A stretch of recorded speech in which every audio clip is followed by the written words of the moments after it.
কোনো সরকারের কাজ নয় মন্দির মসজিদ গির্জা কোনো ধর্মীয় স্থান প্রতিষ্ঠা করা। ফলে স্বাভাবিকভাবেই রাজ্যের মাননীয় মুখ্যমন্ত্রী জগন্নাথ মন্দির, জগন্নাথ দেবের টেম্পল বলে যেটা মানুষের সামনে হাজির করা হলো, সরকারি খাতায় জগন্নাথ কালচারাল সেন্টার, যিনি জগন্নাথের সাথে প্রতারণা করতে পারেন, পশ্চিমবঙ্গের মানুষ অন্তত আর যাই হোক মহাদেবের সাথে প্রতারণা করবার সুযোগ ওনাকে আর দেবে না। 2026-এ এই রাজ্যে তৃণমূল কংগ্রেসের সরকারের পতন হবে এবং এই মহাকাল মন্দির হিন্দুদের দানে তৈরি হবে, নচেত সরকারি পয়সায় কোনো মহাকাল মন্দির তৈরি হবে না। স্বাধীনতার পরবর্তীতে শুধুমাত্র রাজনৈতিক কারণে সংঘর্ষের মৃত্যু মনে হয় পশ্চিমবঙ্গের সব থেকে বেশি। আমাদের 2021 সালের 2রা মের পর কয়েক শত কর্মীকে হত্যা করা হয়েছে। আপনার এই শহরের বেলেঘাটার অভিজিৎকে তার সন্তান সম্ভব বা কুকুর সহ তাকে যেভাবে মারা হয়েছে, এই ক্রূরতার নিদর্শন ভারতবর্ষের অন্য কোনো রাজ্যে দেখেন? ফলে সংগঠনের দুর্বলতা নয়, ভারতীয় জনতা পার্টির কার্যকর্তারা যে লড়াই পশ্চিমবঙ্গে তৃণমূলের বিরুদ্ধে লড়ছে, সেই লড়াইটা আসলে পশ্চিমবঙ্গের মানুষের কাছে স্বাধীনতা সংগ্রামের তুল্য মূল্য আলোচনা হওয়া দরকার। এটাও এক ধরনের স্বাধীনতার লড়াই, পশ্চিমবঙ্গের ভারতীয় জনতা পার্টির কার্যকর্তারা সেই লড়াই করছে।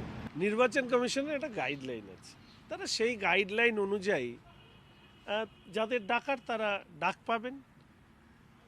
ধরুন মাধ্যমিকে আমাদের সময় 34-35% নাম্বার পেলে পাস হয়ে যেত, সব স্কুলে সব ছেলে মেয়ে পাস করবে এরকম তো কোনো কথা নেই। ফলে নিশ্চিতভাবে ওই বিধানসভায় এই বা ডায়মন্ড হারবারের ক্ষেত্রে যে তুলনা যে উদাহরণ দিচ্ছেন, সেখানে এই ধরনের ঘটনা ঘটেছে। এই জন্যই তো এসআইআরটা জরুরি, যে দুধ কা দুধ পানি কা পানি যদি করতে হয় তাহলে সঠিক তথ্য প্রমাণ নিয়েই ভারতবর্ষের ভোটাধিকার বা নাগরিকদের ভোটাধিকার সেটা সুনিশ্চিত হবে। এখানে নির্বাচন কমিশন বা কেন্দ্রের কোনো বিষয় থাকলে তখন এখানে স্টেশন পড়ে, হাই রোড বন্ধ হয়ে যায়, আরও ভাঙচুর হয়, বাড়ি জ্বালিয়ে দেওয়া হয়।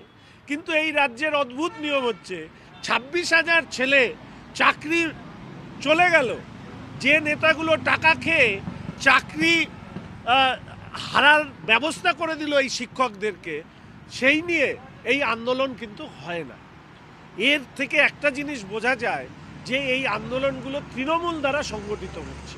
ফলে এই ধরনের অ্যানার্কিজম রাজ্যের শাসক দল যখন করে সেটা রাজ্যের পক্ষে খারাপ। কিন্তু আমি এর সাথে সাথে এইটুকু বলবো, যদি কোথাও হিয়ারিং সেন্টার বাড়ানোর মধ্যে দিয়ে লোকের সুবিধে হয় তাহলে নিশ্চিতভাবে নির্বাচন কমিশনের সেটা দেখা উচিত। আসলে পশ্চিমবঙ্গের উত্তরবঙ্গ এবং দক্ষিণবঙ্গ কোনো বঙ্গেই তৃণমূলের জমি নেই। তৃণমূলের জমি আছে শুধু দুষ্কৃতীদের মধ্যে। ফলে দুষ্কৃতীদেরকে সাথে নিয়ে তারা যে দক্ষিণবঙ্গ উত্তরবঙ্গে নিজেদের জমি রক্ষা করবার চেষ্টা করছে, সেই চেষ্টা এবার ব্যর্থ হবে এবং রাজ্যের সম্মিলিত মানুষের প্রচেষ্টায় এই চেষ্টা ব্যর্থ হবে। আবার বলছি, ভারতীয় জনতা পার্টি রাজ্যে ক্ষমতায় আসবে পশ্চিমবঙ্গবাসীর ভোটে।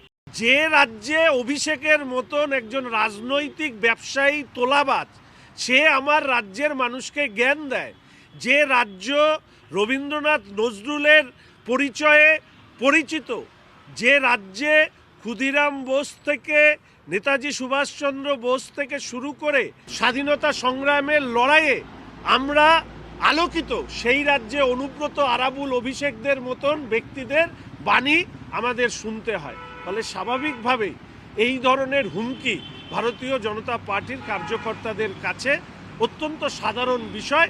এ লড়াই আমাদেরকে লড়তে হবে, নাহলে পশ্চিমবঙ্গের মানুষকে মুক্তির রাস্তা আমরা দেখাতে পারবো না। যে পশ্চিমবঙ্গের মানুষের ভাবনার সাথে অনেকেই সহমত প্রকাশ করেন এবং ইডি সিবিআইকে এটা প্রমাণ করতে হবে যে পশ্চিমবঙ্গের মানুষের এই ধারণা বা এই আশঙ্কা অমূলক।